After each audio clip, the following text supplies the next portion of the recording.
It is my belief that when a man becomes a part of this bureau, he must so conduct himself, both officially and unofficially, as to eliminate even the slightest possibility of criticism as to his conduct. Sorti mercredi sur les écrans français, J. Edgar de Clint Eastwood, biographie fleuve de Edgar Hoover, créateur du FBI, a réussi son démarrage. À la première séance parisienne, plus de 3400 spectateurs ont été assistés à cette odyssée américaine qui s'est emparée de la tête du box-office. Des résultats tout à fait similaires à ceux de ses derniers films. À 80 ans passés, Clint Eastwood est aujourd'hui considéré comme le dernier des géants hollywoodiens. Et c'est auprès de la critique française que Dirty Clint récolte le plus de louanges. Une critique française qui flirte presque avec un politiquement correct, qui mettrait au banc des accusés ceux qui s'autoriseraient à émettre des nuances. Vu de France, Eastwood il fait toujours que des classiques. Et on pourrait presque dire qu'avant même qu'il les ait tournés, c'est déjà des classiques.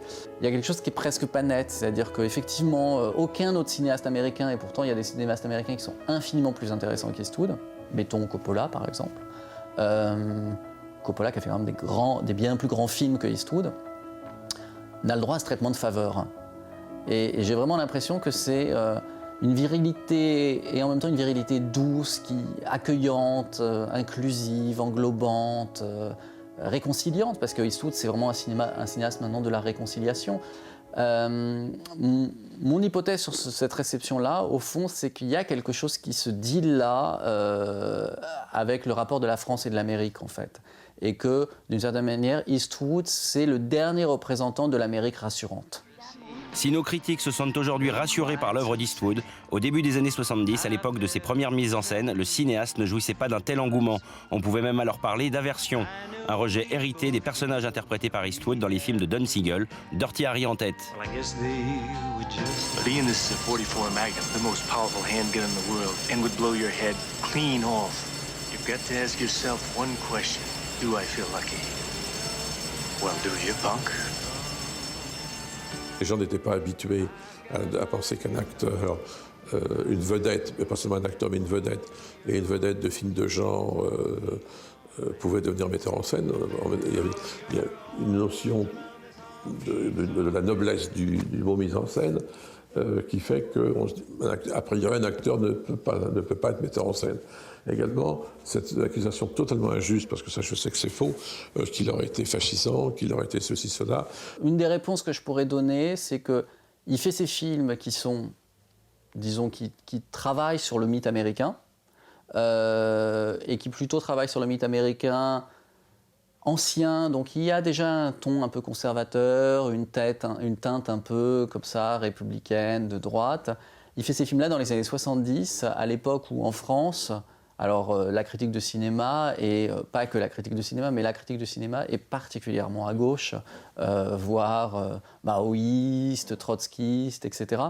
Et qu'il va falloir une bonne dizaine d'années pour que la critique de cinéma reprenne en compte qu'il existe un cinéma américain commercial, que les Américains c'est pas tous des pourris, qu'il y a des gens qui peuvent être finalement de droite et de grands artistes, ce qui était quasiment une impossibilité en fait dans les années 70. Ça veut dire qu'il est effectivement politiquement pas fréquentable et esthétiquement passéiste. Peu à peu et de film en film, la réputation de cinéaste d'Eastwood va pouvoir s'établir, ce que nous explique au téléphone depuis Los Angeles le critique franco-américain Michael Henry Wilson, auteur d'un ouvrage somme, Eastwood par Eastwood. Je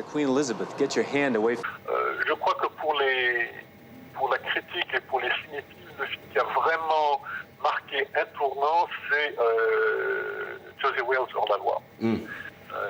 C'est là qu'il a conquis ses galons de grands réalisateurs. C'est là que je crois on a réalisé à quel point il était un trait d'union entre le cinéma des John Ford et des Raoul Walsh d'un côté et celui des Scorsese et Coppola de l'autre. Il assurait une espèce de transition entre le classicisme et le baroquisme ou le modernisme des jeunes cinéastes des années 70. Lors de son discours d'acceptation de l'Oscar, la première chose que le premier remerciement de Clint ont été pour la critique française. The French film critics who embraced some of my work very early in the game. Une critique française qui avait 5 ans auparavant encensé son Bird, biopic de Charlie Parker, son film le plus personnel et également son plus petit succès au box-office mondial.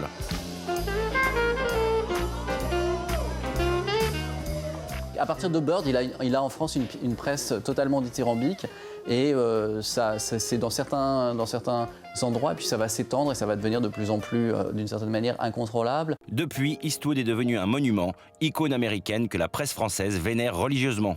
C'est à partir du moment où il commence à intégrer en fait les autres, tous les autres, et à cesser d'être ce mâle un peu inquiet, ce blanc un peu inquiet, cet hétérosexuel un peu inquiet, qu'il va finir par remporter le morceau et attirer à lui absolument toute la presse française, qui en a fait maintenant un intouchable.